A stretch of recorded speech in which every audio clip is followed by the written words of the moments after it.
Griffin, Nicholas John, British National Party, 6552. Nick Griffin has managed to stand out from his rivals on general election night before, but he's always lost to them. Last year, though, he got himself a place in the European Parliament, and he's hoping 2010 will see him in the House of Commons. He's travelling to contest Barking in East London. The BNP has 12 councillors in the area, although Labour had a majority of almost 9,000 at the last election. So can he avoid another general election night defeat here? Nick Griffin's offer to the people of Barking includes policies like withdrawing British troops from Afghanistan.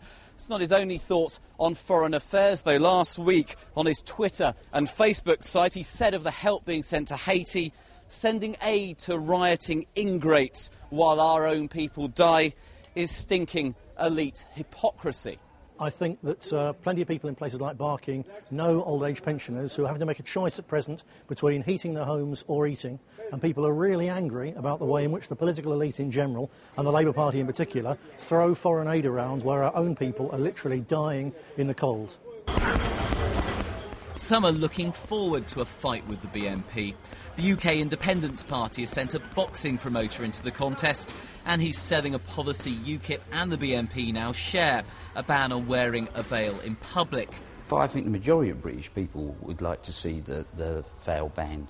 You know, I've got 2 young children, and, you know, we've walked down Whitechapel once. I took them, and they saw all the Asian people out shopping and that. They looked, and it sort of scared them, and they said, "Dad, why do they have to wear this sort of costume? Why do people have to cover up their faces? It is quite intimidating." And while the sitting MP isn't worried about her children being afraid of veils, she says she understands her constituents' fears. It now is much more mixed in the borough, but it's a very fast pace of change.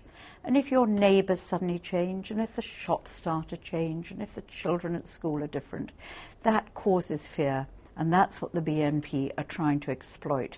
So could that be enough for a BNP victory? In Nick Griffin's favour is the fact, of course, that Labour are less popular now than they were in the 2005 election. Also, of course, he's had colossal profile since being elected as an MEP last year.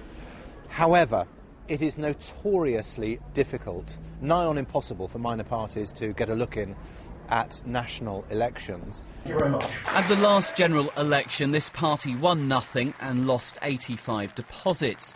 But its activists know it only needs 1 MP to make a huge impact, which means the stakes for the BNP and for its opponents could hardly be higher.